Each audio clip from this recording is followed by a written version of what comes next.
A multi-party system is normal. You only have a two-party system if there's repression. It's not natural. Hi, I'm Alexis Garcia with ReasonTV, and our guest today is well known in libertarian circles for his expertise on election law.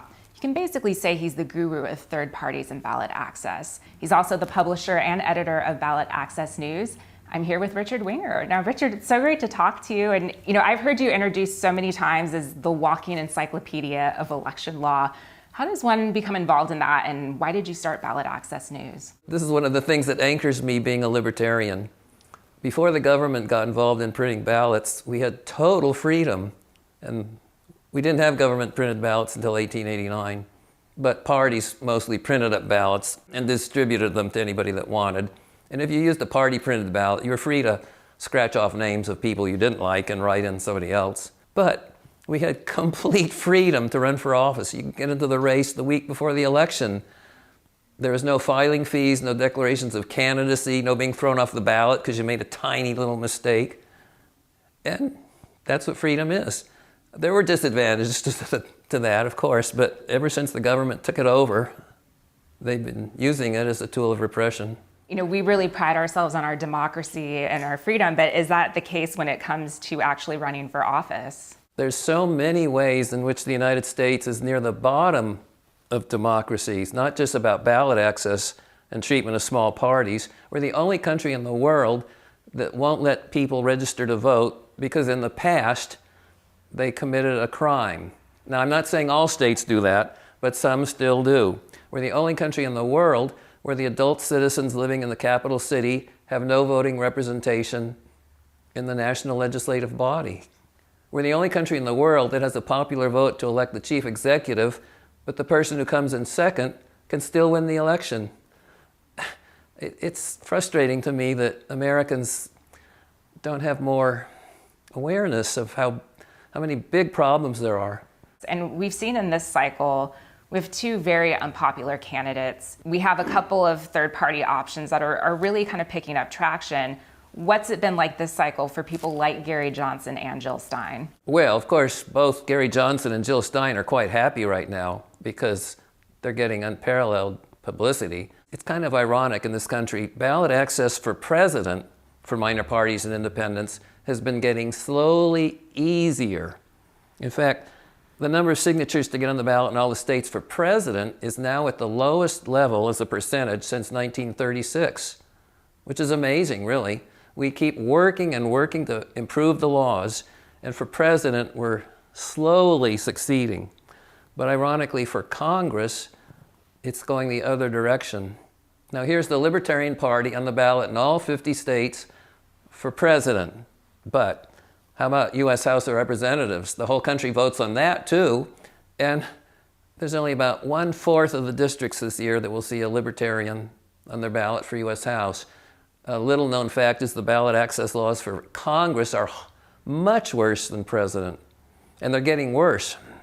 Well, that's so interesting because I actually worked on a Senate campaign in Massachusetts and kind of saw firsthand just the craziness when it comes to getting signatures, taking them to their own individual towns to get certified. It just seemed like even being part of the party apparatus like the Republican or Democratic Party, it was tough enough. Can you talk a little bit about the cost associated with not having that party apparatus and how that it basically creates a barrier to entry, doesn't it?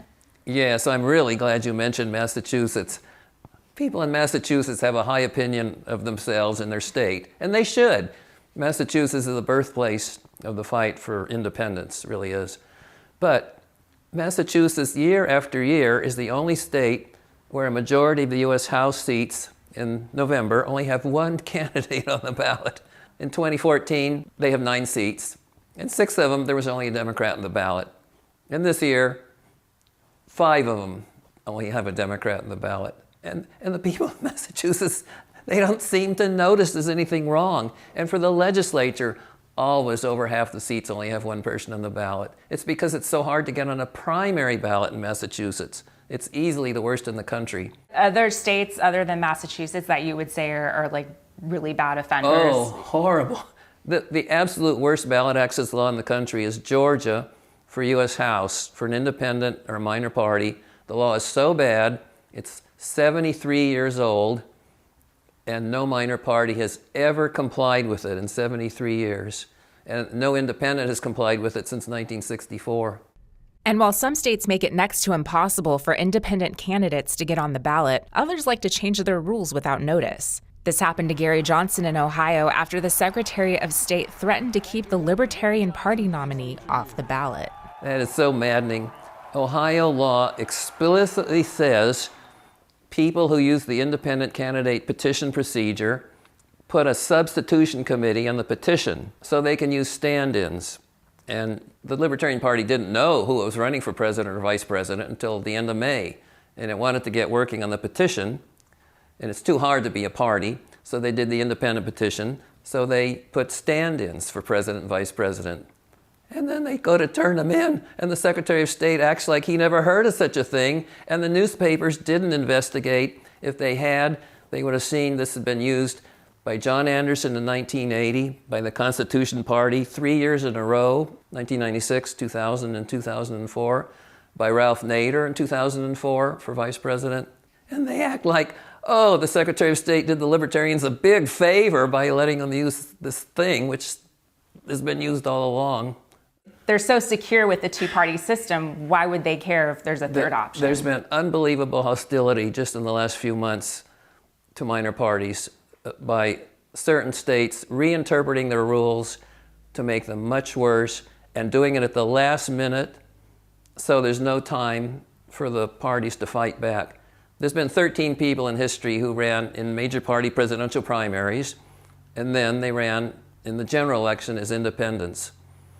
And for 100 years, we've had presidential primaries since 1912. For 100 years, nobody had ever been kept off the general election ballot as a minor party or independent on the grounds that he or she had run in a major party presidential primary.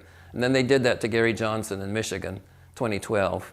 Well, this year, there's a guy named Rocky De La Fuente. Well, he ran on a bunch of Democratic presidential primaries. And now all of a sudden, state after state after state is telling him, hey, you can't be on the ballot as an independent because you ran in the Democratic presidential primary, even though these are states that allowed it before. And why do you think that's happening? There's so much insecurity. There's so much fear. When the country is relaxed, the ballot access laws get better. And we made huge gains in the late 90s. But every time there's fear, things go backwards. There was a lot of fear. Oh, a terrible amount of backward movement in the early 30s when people were afraid the Communist Party was getting strong. It really wasn't. But people didn't know that. And state after state made the ballot access laws in 1931 and 33. Another bad period was 1969, 1971. That was because George Wallace shocked the country when in 1968 he got 13% of the vote. Well, that was the first time anybody had got over 2% outside the major parties since 1924. So it really was revolutionary, not in a good way, not at all. And so that was the worst period for making hostile changes in ballot access laws, right after him. The counter argument to all this would be that it should be hard to get on the ballot because it shows that you're a serious candidate and that you're able to navigate government properly. I mean, what is your rebuttal to that? Well, if everybody had to do these difficult things, that argument might seem worth exploring. But the truth is, it's not true. The Democratic and Republican Party has never had to petition for itself to get a place in the ballot. Every time, once in a while, something goes wrong and one of the major parties loses status as a qualified party. But every single time, the legislature just changes the law. Like in Florida, it's really funny. In 1931, they repealed all means for new parties or independent candidates to get on the ballot. They were mad because in 1928, the Communist Party and the Socialist Party did rather well. In fact, for both parties, of all things, Florida was their best state in the presidential election. Then, of course, they defined party as a group that had polled 30% of the vote for some statewide office in the previous election. Well, in 1936, the Republicans didn't get 30% for anything. But they somehow still survived. So in 1937, they reduced it to 15%. The most recent one was Virginia, 1990. the law defined a party as something that polled 10% for any statewide office in the last election. Well, in 1990, the only statewide race up was U.S. Senate. And John Warner was a Republican. He was very popular. And the Democrats decided not to run anybody against him. Too late. They realized they're not going to get 10%. They go off the ballot. So the legislature was called into special session and said, okay, a party is something that polled 10% at either of the last two elections. They always do that. You mentioned a couple of these instances where they changed the rules last minute. Do you think that they would ever try to do that to any of the major party candidates? Because I know there's been instances where Republicans and Democrats don't get their stuff in on time, but they still end up on the ballot. That's absolutely right. Every single time the Democrats and Republicans have been late to get on for president, they miss a deadline too. Everybody's human. They're always forgiven, and they should be forgiven. We shouldn't elevate form over substance. We got to have a free election after all. But in 1964, the Democratic Party of Iowa was late certifying Lyndon Johnson. In 1988, both major parties were late in Indiana. In 2008, they were both late in Texas. So what? They just let it slide. Yes. And this year, you probably read, technically the Republican Party of Minnesota didn't do all the paperwork right to certify their presidential electors in Minnesota. But the Minnesota Supreme Court just said, never mind.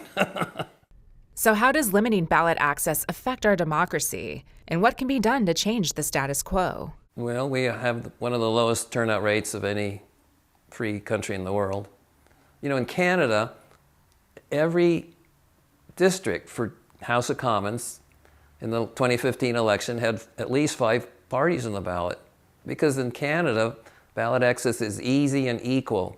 You can run for House of Commons in Canada with 100 signatures and $1,000. And in Britain, it's only 10 signatures and 500 pounds. And so Britain also the typical district has 6 candidates.